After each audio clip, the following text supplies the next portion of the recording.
Beautiful. Mangoes. 40 years. Kabayo. Ah, did you listen ba? Ha? Not yes, on yes. Yes, we is listening. Ilang ka years bago magbunga 8 to 40. 40 years. 14 guys. 14. Wala din na Then 6 after that, 7 years. mangosteen will be fruiting na until 100 years na yun siya. Rese!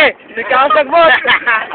Walang ano dito, kung ano yung parang horseback riding. Oh yes, we do have horseback riding. You just have to add 80 pesos per person. Kung gusto niyo mag-horseback.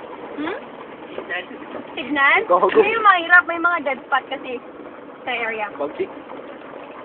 By the way, ang tag-iya sa Eden Nature Park, this is owned by the Ayala family of Davao. Not the Ayalas of Makati. From Davao lang sila. And then, nag-open yung resort late 1997 na. Pero ang creation niya started over 30 years ago pa. So, 1970s pa, laging area na siya before. So, nagtanom silang mga trees. This is 95% man-made. My gosh. Billionaire sila, billionaire. Just millionaire. Gano'ng kalaki? Ay, The whole Eden yun. dili na to ang mountain trail. Medyo siya, pero ang property sa Ayala about 80 hectares. Dili na to ang mountain trail. Yan na tayo makita na to, part of our mountain trail. Kanang murag may bridge. Tapos na dyan pa ibayad kung magano. Wala na.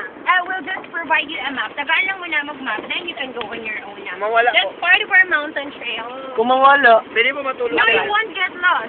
We can call you if you Follow lang dyan ninyo ang trail. Mawala lang mo pa mo magbuhat magsarili nyo na gani. hatianan. Unyo, dili na. Makita ka ninyo. Oh yeah.